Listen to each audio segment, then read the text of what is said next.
네, 우리 옆 사람 인사 한번 하실래요? 할렐루야. 네, 하나님 찬양합시다. 네, 감사합니다. 할렐루야. 네, 오늘 에베소서 6장 1절에서 4절 말씀입니다. 지금 복종에 관한 그 부연 설명 두 번째죠. 네, 지난주 첫 번째였고 오늘 자녀와 부모의 관계를 통해서 하나님 앞에 우리가 복종하는 하나님과의 관계를 지금 설명을 하고 있습니다. 짧으니까 1절부터 4절까지 우리 한 목소리로 같이 읽겠습니다. 시작. 자녀들아 주 안에서 너희 부모에게 순종하라. 이것이 옳으니라. 내 아버지와 어머니를 공경하라. 이것은 약속 있는 첫 계명이니 이로써 내가 잘되고 땅에서 장수하리라. 또 아비들아 너희 자녀를 노엽게 하지 말고 오직 주의 교훈과 훈계로 양육하라. 아멘. 아멘. 오늘 이 본문은 사실 그 부모님들이 이제 나이가 들고 아이들이 이제 말 잘 안 들을 때, 야 성경 봐봐, 부모님께 순종하라고 그러잖아, 엄마 아빠에게 공경하라고 그러잖아, 이럴 때 사용하는 구절이고, 자녀들도 조금 똑똑하고 성경 좀 아는 자녀들은 이 4절 말씀 가지고 자녀를 노엽게 하지 말라고 하잖아요. 왜 잔소리하세요? 왜 나를 화나게 하세요? 이러면서 사용하는, 그런 각자가 자기의 입장을 변호하고 또 그걸 가지고 부모와 자녀를 서로 공격할 때 쓰는 그런 성경 구절인 것 같습니다. 근데 여러분, 이 1절부터 4절은 전혀 그런 내용이 아니죠. 우리가 남용하고 있고 오용하고 있고 이 성경 구절을 잘못 쓰고 있다라고 생각이 들고, 오늘 에베소서 전체 하나님과의 영적인 관계 속에서 하나님께 복종하는 의미를 설명하는데 두 번째, 첫 번째는 부부 관계로 지난주에 설명이 됐고, 이번 주는 자녀와 부모 관계로 설명을 하고 있는 내용입니다. 그러니까 그거를 정확하게 알고 이 성경을 받아들이셔야 여러분 이해가 훨씬 더 빠르실 것 같아요. 그러면 이 부모와 자녀를 통해서 뭘 설명하시려는가, 이게 굉장히 중요하겠잖아요. 그런데 이걸 앞서서 성경은 되게 재밌더라고요. 제가 이번 주에 자료를 통해서 이 자녀들이 부모를, 하나님이 분명히 신명기에 자녀들 보고 너희 부모를 공경하라고 명령어로 이 권면을 하고 있어요. 명령을 하고 있어요. 명령을. 근데 부모를 공경해야 되는데 부모를 공경하지 않을 때는 어떤 일이 벌어지는지에 대해서 제가 성경을 몇 구절만 찾아서 지금 이 주보의 하이라이트에 넣어놨는데 한번 제가 대신 봐드릴게요. 출애굽기 21장 15절에 자기 아버지나 어머니를 치는 자는 반드시 죽일지니라. 여러분, 부모님을 치면 부모님을 공격하거나 치거나 부모님을 어떤 식으로 하면 뭐 하냐면, 이게 뭐냐면 이 율법은 이스라엘 공동체 안에서 실제로 행해지는 율법이에요. 그럼 죽여야 되는 거예요. 이해 가세요? 자녀를 실제로 죽였어요. 부모를 공경하지 않았을 때. 17절에는 비슷한 말인데 조금 다르죠. 자기 아버지나 어머니를 저주하는 자도 반드시 죽일지니라. 무섭죠? 레위기 20장 9절, 만일 누구든지 자기 아버지나 어머니를 저주하는 자는 반드시 죽일지니, 그 뒤에 가면 그의 피가 자기에게로 돌아가리라. 부모를 저주하고 부모를 원망하는 그 자녀가 죽을 건데, 심지어 부모 그 죽음의 피가 자기에게 돌아간다는, 누구도 그걸 대신해서 그 원망스러운 자기가 죽는 거에 대해서 해줄 수 없다라는 거예요. 로마서 1장 30절 신약에 와서는, 로마서 1장에 보면 비방하는 자, 하나님께서 미워하시는 자, 그러니까 하나님 미워하시는 자를 능욕하는 자, 교만한 자, 악을 도모하는 자, 하나님 미워하시는 사람이 쭉 나오는데, 그 하나님 미워하시는 사람을 열거하면서 부모를 거역하는 자요, 딱 들어가요. 하나님 미워하신다는 거예요. 부모를 거역하면 하나님 너무 싫어하신다는 거예요. 디모데후서 3장 2절에는, 여러분 디모데후서 3장 2절은 말세장이잖아요. 하나님이 너무너무 싫어하시는 사람들, 그러니까 완전 저주받은 사람들에 대해서 기록해놨어요. 뭐 사람들이 자기를 사랑하며 돈을 사랑하며 자랑하며 교만하며 비방하며 이런 사람들을 하나님 너무 싫어하시는데, 거기에 뭐도 있죠? 부모를 거역하며. 그러니까 부모를 거역하는 사람은, 그래서 뭐라고 얘기하죠? 디모데후서 3장 3절에 그런 사람들에게서 너희가 돌아서라, 관계를 끊어라. 이 구제할 수 없는 인간들이다, 상종할 수 없는 인간들이다, 뭐 이렇게 이 디모데후서에 적어놨어요. 여기까지가 들으니까 우리 엄마 아빠들은 속이 시원하시죠.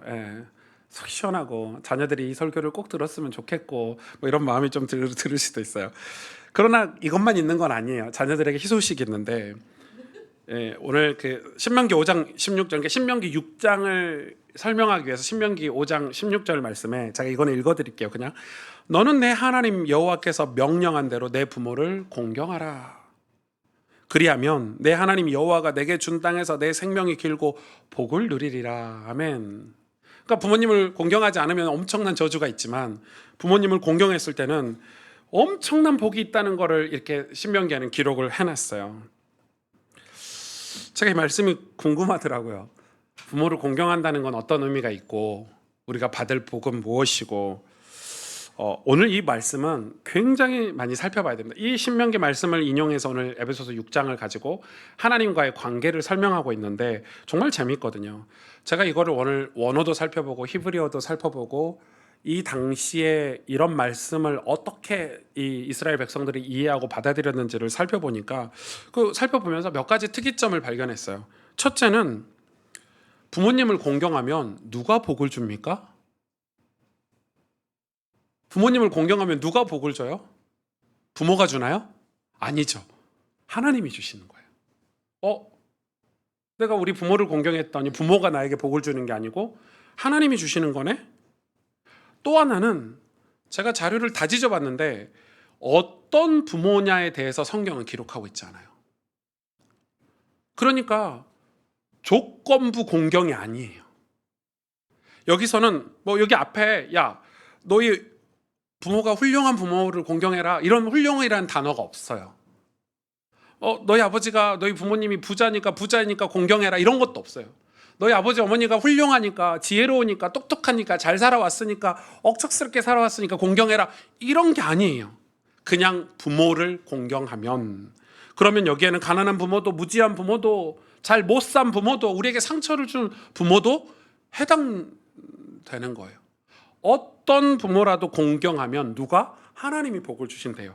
그러면 무슨 말이죠? 하나님이 복을 주신대.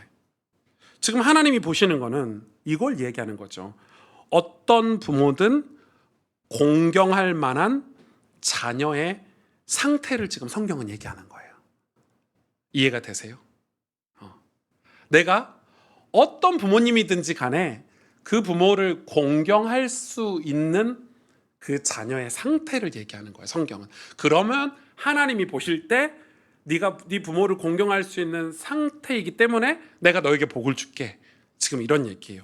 오늘 본문으로 다시 돌아오면 6장 1절에 분명하게 이거를 다시 설명하고 있어요. 자녀들아 주 안에서 너희 부모에게 순종하라. 이것이 옳으니라.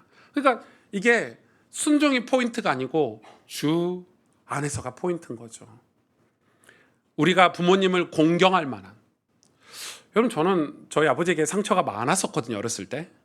당연하죠. 우리 어렸을 때 우리 부모님 가난했고 술도 좋아하셨고 우리 어렸을 때 공부하는데 돈 한 푼 안 보태주셨고 이런 상처들이 없는 자녀가 없죠. 그래서 저는 아버지는 유난히 별로 좋아하진 않았는데 그냥 그런 상처가 좀 있죠. 누구나 자녀들은 다 있겠죠. 그런데 하나님이 아버지가 되고 제가 은혜를 받고 나니까 우리 아버지의 삶이 이해가 되더라고요. 아버지가 어려울 때, 그 옛날에 가난한 시절에 그럴 수밖에 없었다는 상황이 이해가 되니까 그 미움이 눈 녹듯이 이렇게 쭉 사라지더라고요. 그러니까 중요한 거는 성경에서 하나님이 우리에게 복을 주신다는 거는 부모를 공경할 수 있는, 어떤 부모라도 공경할 수 있는 그 자녀의 상태를 지금 얘기하는 거예요. 그거를 포커스 맞추고 있는 거예요. 창세기 17장에 보면, 여러분 창세기 17장 너무 잘 아시죠? 아브람이 아브라함 되게 하신 그 아주 중요한 역사적인 장면이 담겨 있는 게 창세기 17장인데, 여러분 근데 아브람이 이때 나이가 몇 살이냐면 99세예요. 여러분 갈대아 우르에서 창세기 12장에 아브람을 건지셨을 때, 젊을 때, 청년의 때 아브람을 부르셨는데 지금 99세가 됐을 때까지 아직 이름이 아브람이에요. 무슨 의미예요? 그럼 그 사이에 아브람이 신앙생활을 안 했나요? 열심히 했어요. 실수도 했지만, 넘어지기도 했지만, 엉망진창이기도 했지만, 그래도 하나님 인도하심을 받으려고 발버둥도 치고 소돔과 고모라가 이 멸망하는 것도 보고 유황불로 다 탄 것도 보고 수많은 사건 상황들을 통해서 여기까지 왔는데 아직 이름이 아브라함이에요. 99세인데. 그런 아브라함을 불러놓고 하나님이 그 아브라함 앞에 나타나십니다. 그래서 1절 2절에 이렇게 말합니다. 나는 전능한 하나님이라. 하나님이 갑자기 아브라함한테 나타나서 자기의 입장을 드러내시는 거예요. 나는 전능한 하나님이라. 아브라함이 몰랐을까요? 전능한 하나님이란 걸. 그런데 또 얘기하세요. 너는 내 앞에서 행하여 완전하라. 내가 내 언약을 나와 너 사이에 두어 너를 크게 번성하게 하리라. 아브라함을 처음 불렀을 때 창세기에 내가 너를 번성하게 하리라, 내가 너를 축복하리라 이렇게 얘기했던 걸 다시 상기시키죠. 그때 보세요. 3절에 아브라함이 엎드렸다고 나옵니다. 이 엎드림은 그동안 아브라함이 해왔던 신앙생활의 완성 같은 느낌이에요. 이게 복종이잖아요. 하나님 앞에 복종한 거예요. 희미하게 알았던 하나님의 약속이 진짜인가 아닌가 긴가민가 하면서 여태 따라왔는데 이제는 이 하나님이 완전한 나의 주인, 나를 죽이기도 하시고 나를 살리기도 하시는 분이라는 걸 이제는 알고 완전히 엎드린 거예요.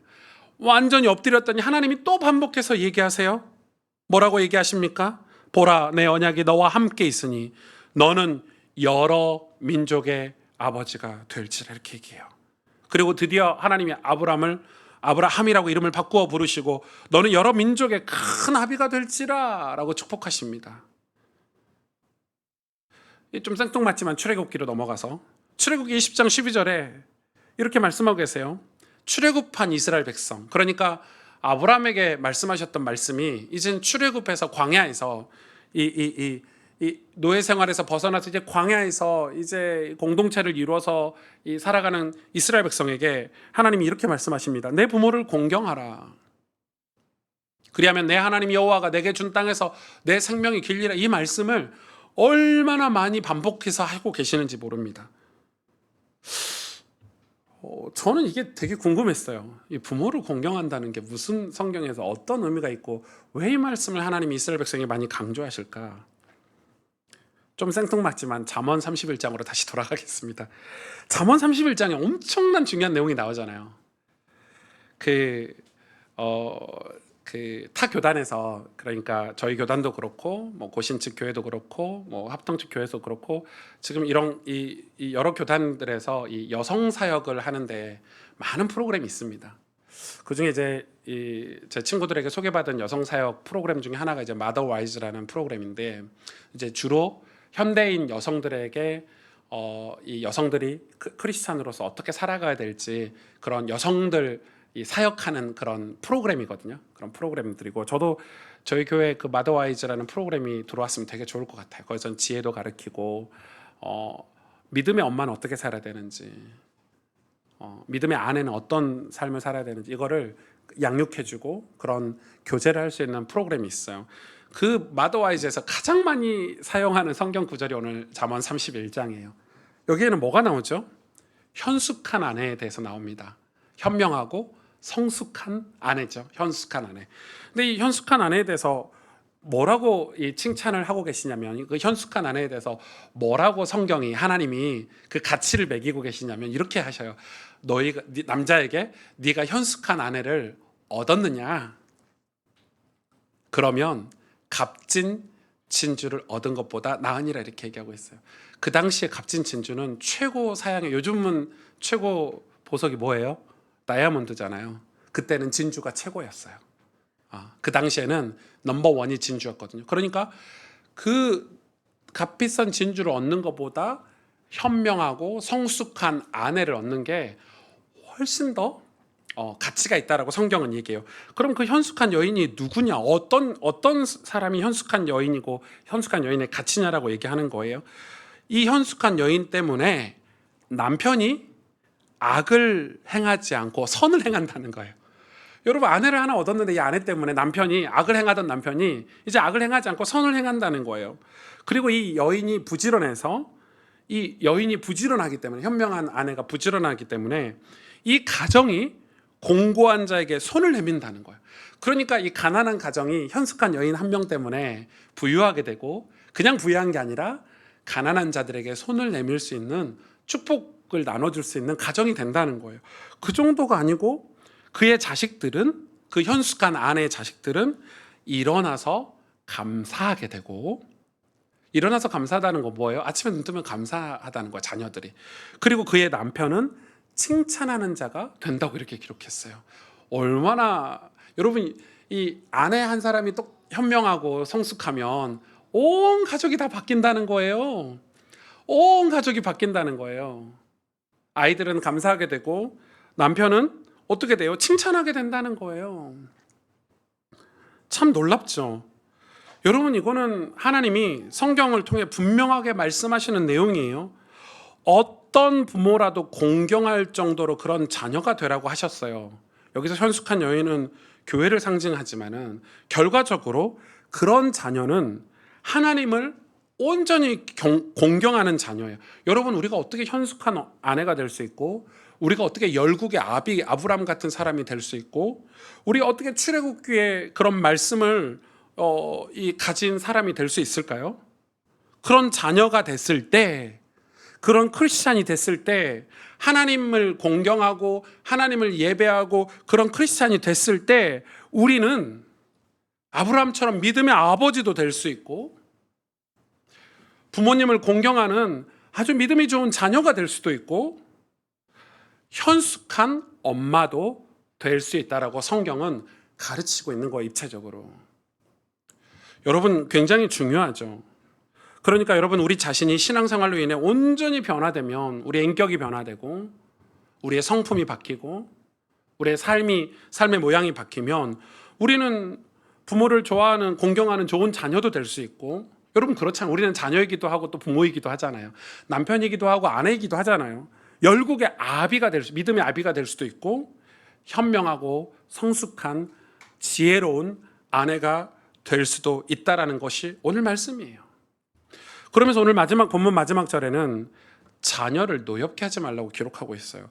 여러분, 현숙한 어머니가 있고 믿음의 아버지가 있는데 자녀가 노여할 일이 있나요? 없죠. 물론 우리 자녀를 혼도 내야 돼요.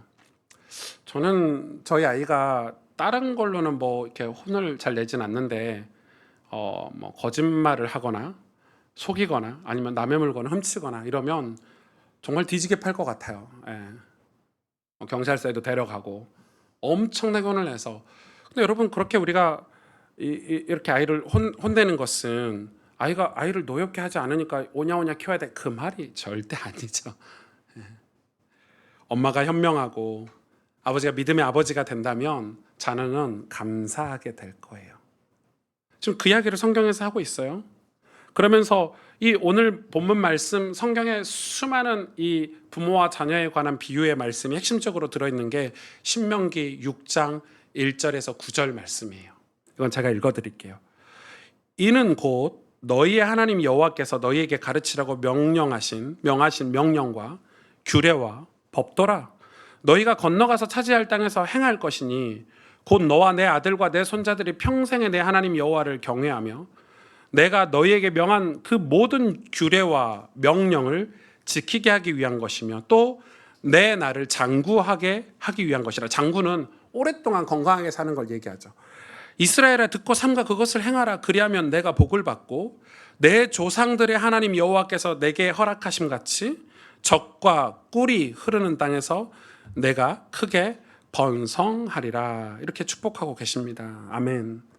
여러분, 하나님은 분명하게 타락한, 죄악된, 하나님과 관계가 깨진 저와 여러분을 위해서 그 관계를 회복하도록 뭘 주셨어요? 율법을 주셨어요.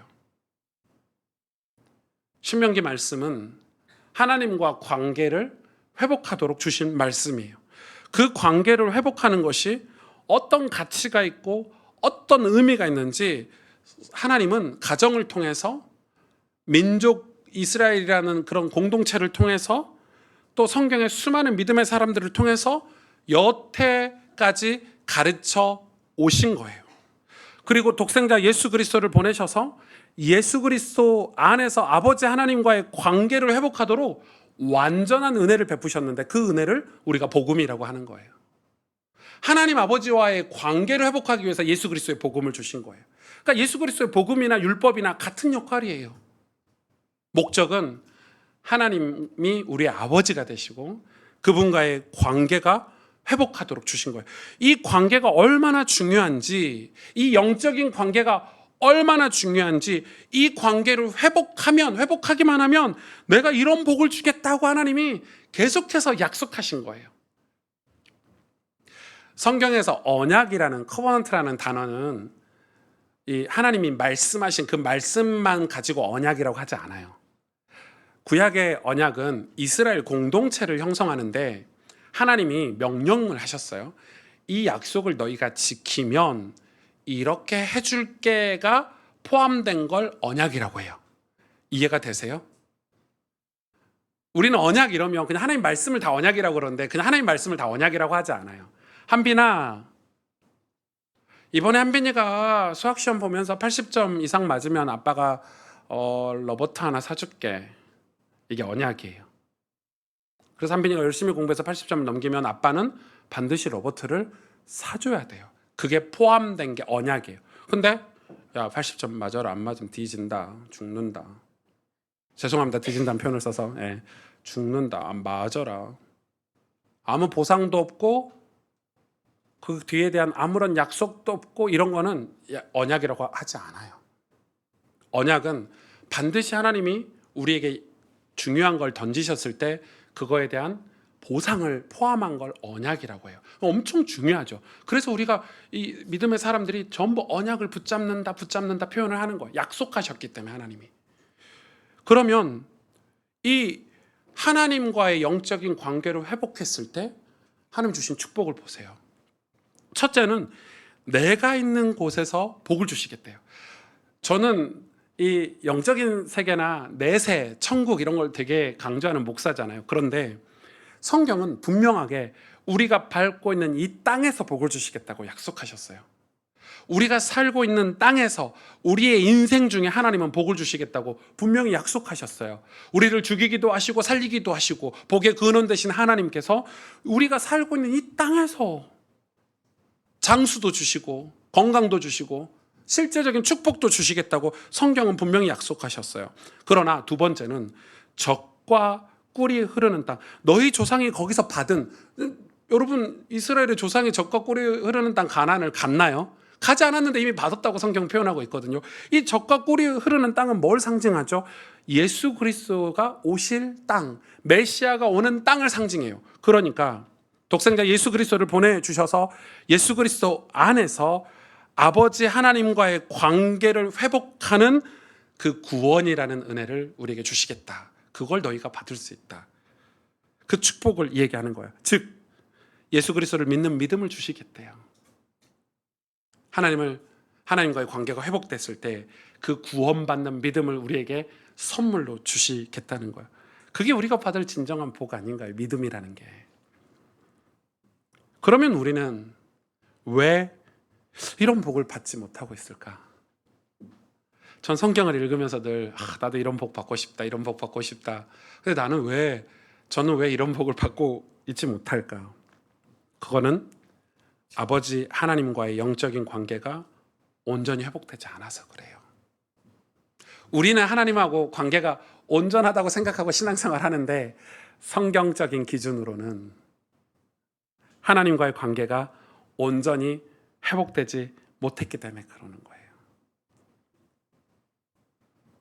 신앙은 어떤 제도나 전통, 관습으로 완성되는 율법주의가 아니죠.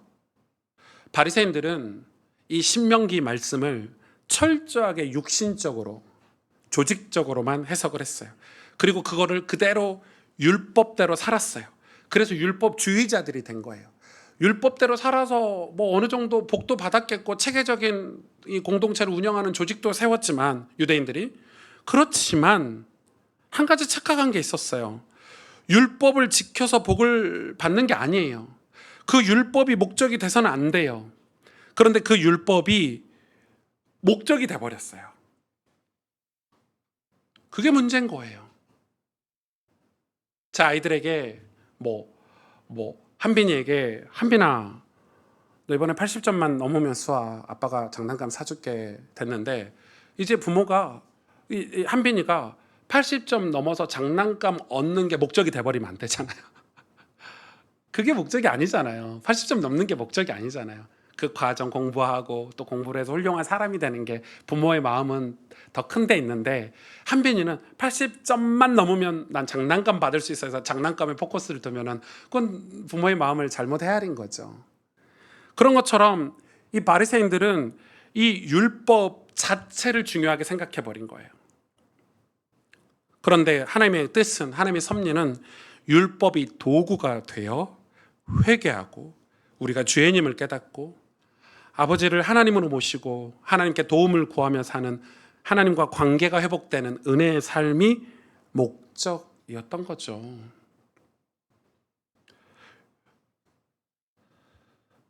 정말 여러분 이건 중요한 거라고 생각이 들어요. 제가 미국에 가서 청소년들 집회를 한 적이 있어요.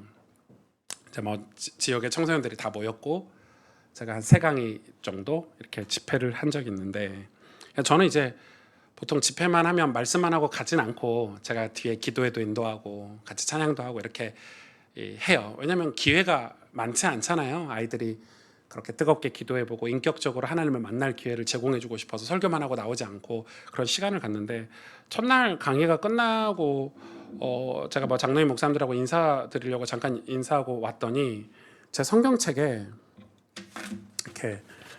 이렇게 A4 용지를 이렇게 1번, 2번, 3번, 4번, 5번, 6번 이렇게 구기는 거 있잖아요. 이렇게 더 이상 안 구겨질 정도로 구겨가지고 제 성경책에 누가 이렇게 넣어놨어요. 이렇게 제가 누가 애들이 장난쳤나 보다. 그 꼬마들이 돌아다니니까 그래서 이렇게 폈죠.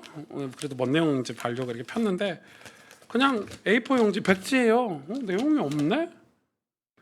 그러다가 별거 아니네 하고 집어 넣으려고 했는데 맨 밑에 줄에 맨 밑에 줄에 펜으로 조그맣게 미국이니까 한국 글씨를 얼마 못 쓰겠어요. 그 못 쓴 글씨로 목사님 저 좀 도와주세요. 누구지? 근데 연락처도 없고 이름도 없어. 내가 누군지 어떻게 알아? 제가 이렇게 둘러봐도 없어. 사람도 없어요. 내가 한참 목사님하고 오랫동안 인사하고 왔기 때문에. 그래 그 다음날 2강을 하고 강의를 하고 기도회를 다 하고 있는데 어떤 여자아이가 중학생 정도 되는 자매가 여자아이가 제 주변을 서성거리는 거야. 누구라도 얘인 줄 알겠잖아요. 너니? 그랬어요. 제가 그랬더니 이러더라고요. 목사님 시간 되세요? 바쁘신데 죄송해요. 이러더라고요. 괜찮아. 어디 갈까? 차 한잔 마실까? 그랬더니 아니 여기서 만나도 돼요. 엄마 갔어요. 교회 차 타고 갔어요. 이러시더라고요. 엄마 눈치를 보는 거죠. 그래서 앉아서 한참 얘기를 했어요. 뭘 도와줄까? 이랬더니 목사님 제가 이상한 건지 엄마가 이상한 건지 좀 들어봐 주세요. 그러는 거예요. 엄마가 너무 힘들어요. 엄마 때문에 우리 가정이 너무 이상해요. 왜? 엄마가 사실 권사님이신데 맨날 교회 가고 사역 가고 훈련 가고 전도하러 다니시는데 집은 엉망이에요. 맨날 아빠랑 싸우고 아빠 보고 막이라 그러고 그래서 아빠는 더 엄마를 싫어하고 그래 갈등이 너무 심해서 집에만 가면 지옥 같대요.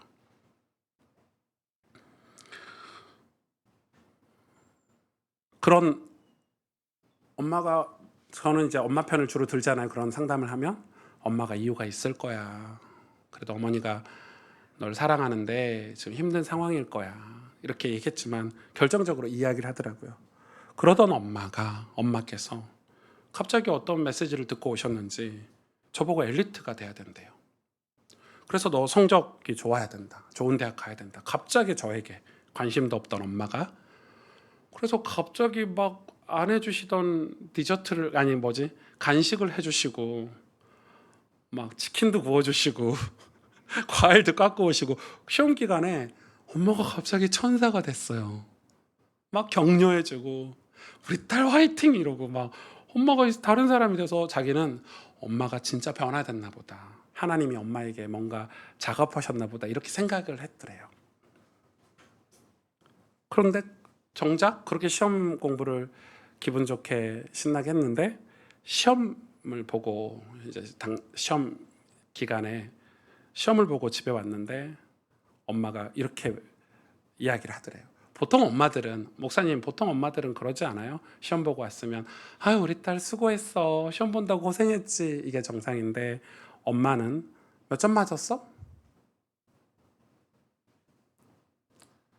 그래서 그날 시험을 잘 보지 못했다고 해요. 이 아이 표현에는 미수라는 친구거든요. 이 아이가 지금 4층에 제가 화장실 옆에 그림 하나 그려놨죠. 그거 선물 받은 친구인데 이 친구 하는 말이에요.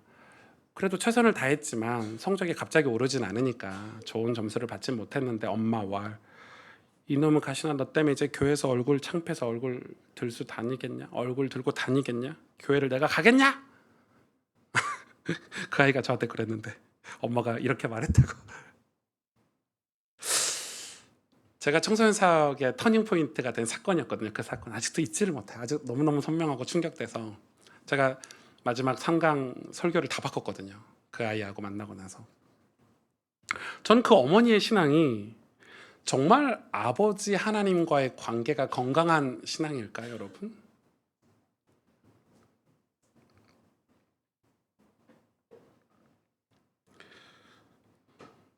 성경은 우리가 하나님 아버지와의 관계를 위해서 모든 걸 다 동원해서 설명하고 있는 게 성경이거든요.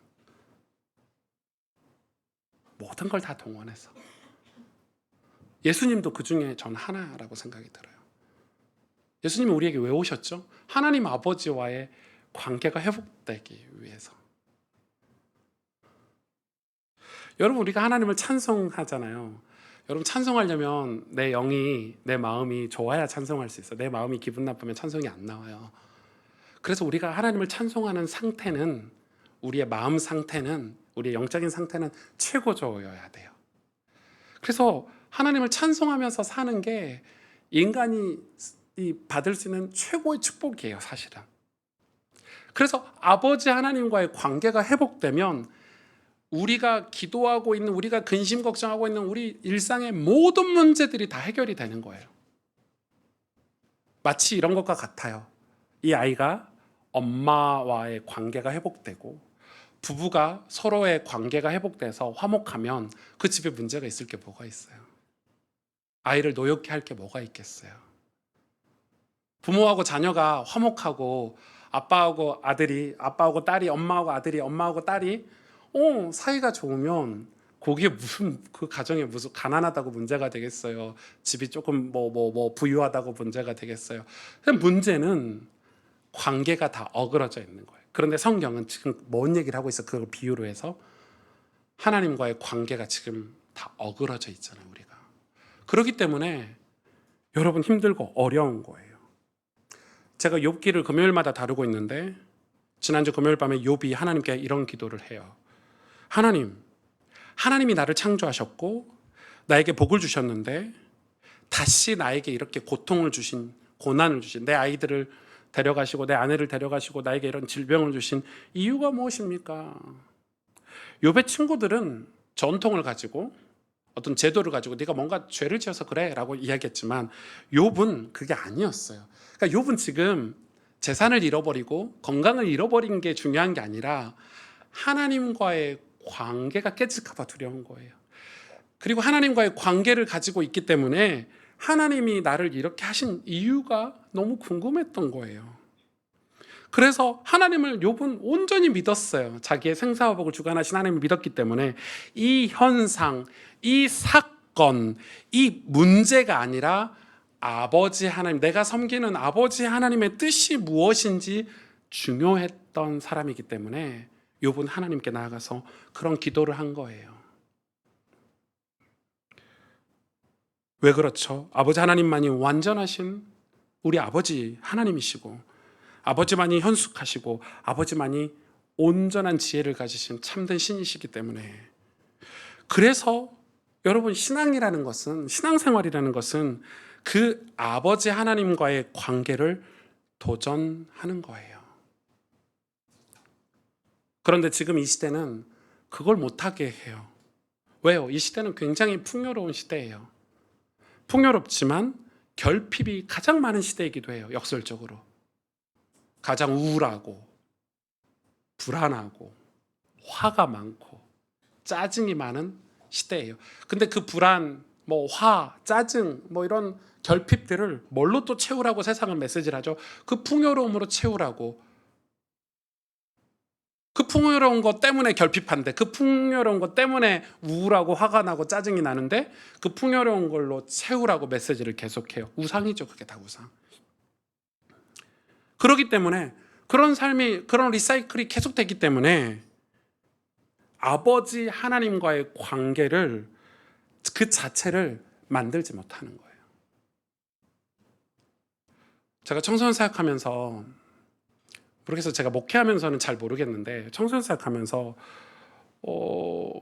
저희 아이들이 중직자 자녀들이고, 또 교회에서 금요예배도 가고 주일날도 가고 토요일날 훈련도 받고 이런 아이들이, 제가 이제 이렇게 신앙 상담을 하고 물어보면 깜짝깜짝 놀랄 때가 있고, 그리고 저는 그런 편지도 진짜 많이 받았어요. 장문의 카톡, 편지 이런 거 보면 이제 뭐가 중요하냐면, 아이하고 진짜 진지하게 신앙 상담을 하면, 목사님, 엄마는 기도하면 응답받는다는데 저는 하나님이 안 믿어져요. 그럼 왜 충격이냐면, 원래 안 믿는 애면, 원래 교회를 잘 안 오는 애면 그럴만도 한데, 성가대도 하고 주일 오전 예배, 오후 예배 다 드리는 아이가 하나님이 안 믿어진다 그러면 등에서 식은땀이 나요. 전도사님, 저 하나님이 안 믿어져요. 왜 그럴까? 알고 봤더니 이 아이는 아직 인격적으로 하나님을 만난 경험이 없는 거예요. 그래서 우리가 수련회 같은 데 가면 뜨겁게 우리가 수련회를 위해서 우리 한 영혼이 하나님을 만날 수 있도록 이 수련회를 준비하는 팀들이 한 달간 기도하고 찬양팀도 준비하고 말씀도 준비하고, 그렇게 수련회 하면 거기서 아이들이 막 회심하고 회개하고 막 무릎 꿇고 주님을 영접하고 막 이런 일들이 벌어지잖아요. 제가 생각해 봤어요. 그런 수련회는 1년에 한 번인데, 그럼 우리 예배를, 이 청소년들이 드리는 이 예배를 수련회처럼 준비하자.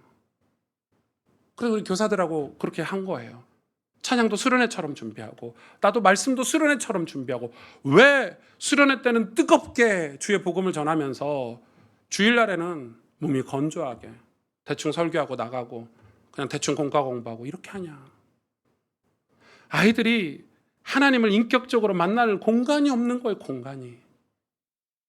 그러니까 만난 적이 없으니까 아무리 율법, 전통, 제도가 있어도, 교회가 있어도, 그래서 이 아이들이 고등학교 졸업하면 다 교회를 떠나는 거예요. 그 미국에서 만났던 그 자매는, 목사님, 제 소원이 빨리 대학 입시하는 거래요. 부모하고 살기 싫어서. 놀라운 건 다 회복했어요. 이 아이가 믿음이 좋아져서 가정하고 다 회복하고 엄마 아빠하고도 회복하고 되게 좋은 자매가 됐는데, 잘 지내나 모르겠어요. 대학도 결국 공부로 대학을 안 가고 미술로 대학을 갔어요. 그림을 잘 그려가지고.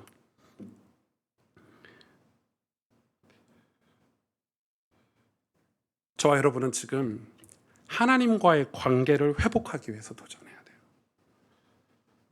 저는 그것이 지금 우리가 당장 해야 할 가장 중요한 일이라고 생각합니다.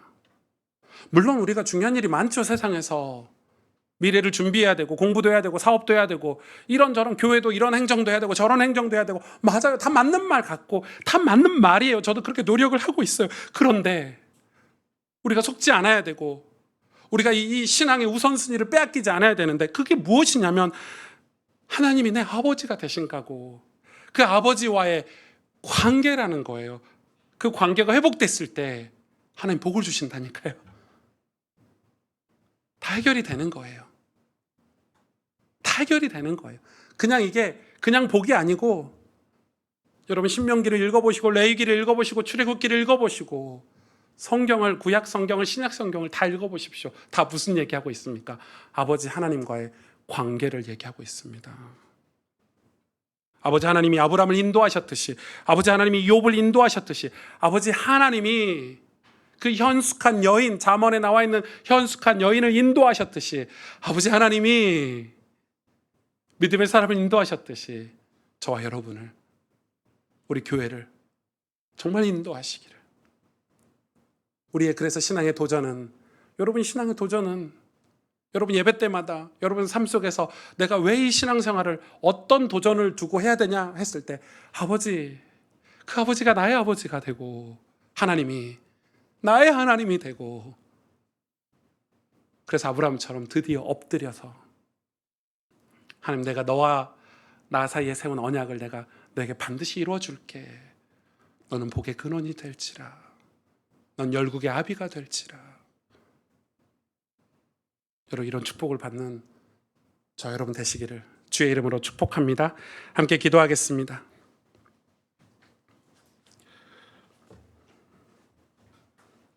우리가 분명하게 도전할 영적인 관계가 있는데 하나님이 나의 아버지가 되시고 그 아버지 하나님과의 관계가 우리가 신앙에 도전할 과제입니다. 우리가 오늘 이 말씀을 붙잡고 주님 아버지 하나님과의 관계가 회복되기를 원합니다. 이 시간 우리 같이 마음을 담아서 간절히, 정말 간절히 하나님 앞에 기도하겠습니다. 하나님 아버지,